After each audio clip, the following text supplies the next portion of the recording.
Hey, what's up everybody and welcome back to News Dose. So a statement Sony made back in 2020 is still haunting them to this day. See, a big part of their early marketing campaign for the PlayStation 5 revolved around their blazingly fast solid-state drive, and they really tried to position it as special and unique, the only place to get this type of speed. Of course, if you remember right, Ratchet and Clank was a part of this marketing campaign, supposedly being designed around the PlayStation 5's solid-state drive. Well, that's where things start to get interesting because Rift Apart is now out today for PC, and the results have certainly been interesting. We're now going to see exactly just how capable other options are, including, yes, a regular mechanical hard drive. Also, Microsoft dropped their earnings report yesterday, so we do have some Xbox data to go over as well. Do make sure to stay tuned for all of the latest Xbox results. If you enjoy these videos, though, do make sure to hit that like button, subscribe, and ring that bell. It helps the channel a ton. I greatly appreciate it, and we're going to go and start today off with a new kart racer. Now, every once in a while, we see one of these new kart racers pop up. The idea is to put together a popular cast of characters, much like the Mario Kart series, which is one of the most successful franchises in the history of gaming. So, it makes sense for other companies with popular IP to give it a try. Well, DreamWorks is the latest to surprisingly put their own spin on things with the upcoming DreamWorks All-Star Kart Racing. Now, we've yet to see gameplay, but we do have some other details. It will include characters from Kung Fu Panda, you have Shrek, How to Train a Dragon, Madagascar, the Trolls universe, and even Boss Baby. The base roster will include 20 different characters when it releases later this year for Xbox, PlayStation, Nintendo, and PC. So it will be available on all major platforms, and the base game will set you back $40 or $50 if you want the digital deluxe edition. Now, without gameplay, though, it is difficult to say if this game has potential or not, and the reason I say that is because we've seen a lot of these kart racers come out over the years and ultimately fail. You need more than just a popular roster of characters, and it remains to be seen if this game can actually nail the gameplay as well. That always seems to be the big question here. I mean, looking back on it from what I've seen, the most successful kart racers tends to be games that center on gaming IP. Games like Mario Kart, of course. You have Crash Team Racing, Mod Nation Racers, Sonic All-Stars, and then my favorite being Diddy Kong Racing. Outside of these, though, I think a lot of these other kart racers have offered short fun, but nothing necessarily groundbreaking per se. So I think it's still best to wait and see. But if you are a fan of DreamWorks, or if you have kids that are, at the very least, this game is worth keeping an eye on. Now, we also got a pretty cool update here for PlayStation Plus. Sony revealed its August lineup, which includes some superbly high-quality games. You can see here, subscribers will get PGA Tour 2K23, Dreams, and then also Death's Door. Now, of course, if you're a golf fan, of course, PGA Tour is going to be a nice pickup, but it's the other two inclusions that really stands out to me personally. I mean, let me just tell you right now, Death's Door is an excellent game. It's often described as an old-school Zelda-like with its isometric point of view, its puzzle elements as you progress with new unlockable abilities, but truth be told, where this game really shines is in its combat. It is much better than Zelda in that aspect. Now, those other aspects are good as well, and I think the world building especially stands out, but the combat in specific is absolutely excellent when it comes to Death's Door. Now, this game will only run you about 10 hours or so unless you're a completionist, but I would highly recommend Death's Door. So if you are a PlayStation subscriber, do not miss out on this game. Easily one of the best independent games that you can play right now. Now, as for Dreams, this is a first-party PlayStation game developed by the Little Big Planet creator Media Molecule. And just like their previous outings, Dreams is all about that play, create, share genre that they help shape. Now, I don't think its campaign is as strong as Little Big Planet, and it doesn't really have the same charm to it. I think that's kind of where this game has struggled to gain a bigger audience. But if you are a creative person, or if you just want to try some other players' creations, then Dreams excels on that front. It is beyond impressive at times, and I'm glad to see this one come over to PlayStation Plus this August. If anything else, this might help inject some new life into Dreams community, as unfortunately this game just never really reached the success that they were hoping for. Now, speaking of PlayStation, though, we need to talk about this Ratchet and Clank situation, and in order to do this, we need to rewind back to 2020. Now, if you remember right, in the lead up to the PlayStation 5's launch, Sony put a lot of their marketing efforts towards their solid-state drive. It was the one component that was obviously superior over the competition, the Xbox Series X. Xbox might be able to position their console as the most powerful on paper, but the PlayStation 5, it leaned more towards being the fastest console with their solid-state drive. So it was power versus speed. Now, with that said, the Series X is also fast and the PS5 is also powerful. But the point being, Sony leveraged their advantage, the solid-state drive, as a key selling point. And a big part of that was Ratchet and Clank Rift Apart, which was supposedly designed around the speed of, again, the PlayStation 5 solid-state drive. And that takes us to the infamous statement from Insomniac's creative director, which suggested Ratchet & Clank Rift Apart's dimension jumps was only possible because of the PlayStation 5 solid-state drive, or at least that's how it was reported by various outlets. So there's been a lot of skepticism about this statement pretty much ever since, and that's why the PC port is just so interesting. Not only is this a good game that's coming over to PC, which we'll come back to that in a moment, but now we can also put this statement to the test.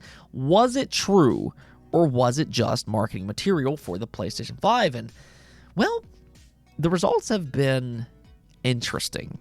So, okay, I think a part of this statement is technically true and might actually be what they meant in the first place. We'll come back to that here in just a moment. But the illusion that the PlayStation 5 solid-state drive was special and that this game can't run elsewhere, and most importantly, on a hard drive, has been debunked. So this is what we've learned today in a very early testing phase. I mean, we'll still hear more, I'm sure, as time goes on. But Rift Apart was Steam Deck verified. So it can run on that, including, yes, the 64GB model, which is actually very important to this discussion because Rift Apart requires 75GB. So if you want to play Rift Apart on that 64GB model, you'll actually have to expand and play it on an SD card, which has already been tested, and yes, it works. So that's quite the turn of events. You can also, in fact, yes, run it on a regular hard drive, depending on its RPM. Newer 7200 plus RPM hard drives are completely capable of running Rift Apart, which brings to light that infamous quote. But to be fair, older hard drives that are slower than that might then have an issue. As an example, Digital Foundry tested the PlayStation 4 hard drive, and it did not work. So that's actually very interesting because while there was a lot of marketing for the PlayStation 5 solid-state drive, and they might have tried to oversell it at times, but now that it's actually been tested, it's also important to keep in mind that the PlayStation 5 did, in fact, make a game that couldn't run on a PlayStation 4 possible. So when you view it in that way, the original statement by Insomniac, yes, has been debunked in the sense that PlayStation 5 didn't have some type of secret sauce that other newer hardware wasn't capable of. But at the same time, it is true that Rift Apart wouldn't have been possible on previous PlayStation hardware. This generation unlocked the ability of allowing a game like this to be made, which, you know, that's still an accomplishment on its own. Maybe that's what Insomniac always meant in the first place. Again, they might have oversold their delivery with how it was worded and all the marketing at the time, and also just how it was initially reported on. But today's results have certainly been interesting as we've now gotten our answers. All of this, though, is discourse to the fact that Rift Apart seemingly is a great PC port, and let's not forget about that. While a lot of the discussion is going to be about what it can run on and what it can't, currently right now on Steam, Rift Apart holds an 83% approval rating with over 200 reviews. And that's a good sign this early on that it's mostly stable. Now, from my own personal input, I've talked about this before, but it's a great game. I actually platinumed this game years ago, so, I mean, if you haven't gotten the chance to play it already, definitely do so now that it's on PC, the Steam Deck, or even the ROG Ally if you have one of those. It seemingly performs well on each platform, and Nixxes seemingly did another great porting job. Sony definitely seemed to have acquired a good studio to port their games over to PC. Now, if you want a more in-depth technical analysis, though, plenty of videos are surfacing online right now, but it is good to see see Ratchet and Clank be a good port overall. Moving on, though, Microsoft dropped their fiscal year earnings report yesterday, which, I mean, just wow. Apparently, their net income for the entire fiscal year was $72.4 billion. Now, that number is critical because if you've been paying attention over the last year, that means in one single year, Microsoft has already earned the money that they spent on Activision. That is crazy to think about. Now, we'll see how long their gaming sector takes to make that type of money back. That will be the ultimate proving point. But this is exactly why Microsoft doesn't scoff at the idea of dropping $70 billion on a company that they believe will make them more in the long run. They just have the money to do it, and they can make that money back in no time flat, or in this case, a single year. It does not jeopardize their business to throw around that type of money. If anything, this shows you just how scary Microsoft can be when they take gaming serious. Nonetheless, though, we did, of course, get the Q4 fiscal year report for Xbox as a part of their results, and here were their big highlights. As you can see here in the gaming section, it says gaming revenue grew 1%, Xbox content and services revenue grew 5%, driven by growth in third-party content and Xbox Game Pass. Xbox hardware revenue, though, declined by 13%. So this really shows you a couple things. This was not an overly strong quarter for Xbox, though they are still in a healthy position. Reportedly, Xbox set a fourth quarter record for monthly active users and Game Pass engagement, so that's something that they can continue to lean on. One thing that Microsoft has put a lot of importance on, of course, is their Xbox content and services revenue, and that did grow, most importantly, because of Xbox Game Pass. That's what Microsoft really wants to see grow, and it did.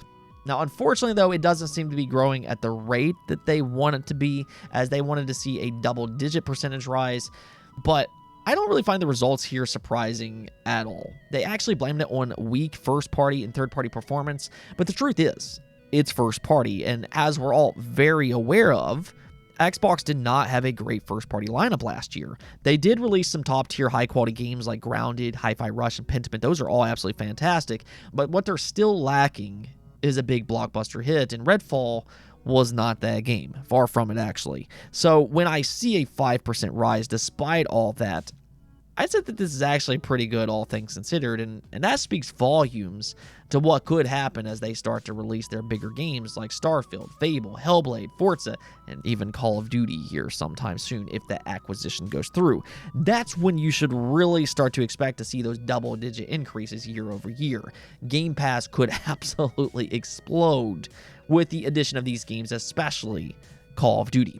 Hardware, though, this is the one that seems to be garnering more of a concern online. I mean, let's be clear, a 13% drop-off this early on is not good, though Microsoft has repeatedly mentioned their stock supply issues. They've had a hard time supplying the Xbox Series X specifically, though I honestly think a part of that really is their own fault because some of that supply is being used to build out their cloud gaming farm. To me, I think that that's betting on the wrong horse. I think that they should prioritize getting the Xbox Series X in players' hands, not for their cloud gaming farm. But with all that said, supply is expected to improve this year and seemingly at the right time.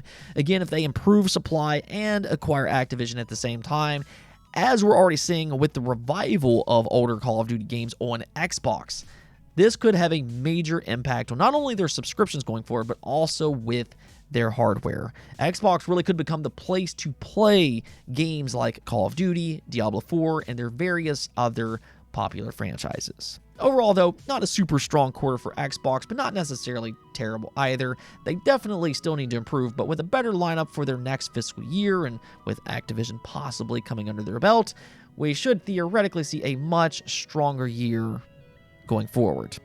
Now, for you Xbox players out there, though, they also announced a new dashboard update that's rolling out as we speak. This is actually one of the most anticipated Xbox dashboard updates in years because, yes, this includes shrinking down the tiles that hides your beautiful, beautiful backgrounds. It's always been just such a strange situation that Xbox has all of these great backgrounds that you can choose from. You can even have a dynamic background in the Xbox Series if you want, and they look stunning. But up until this point, they were hiding behind those massive Windows 8-like tiles.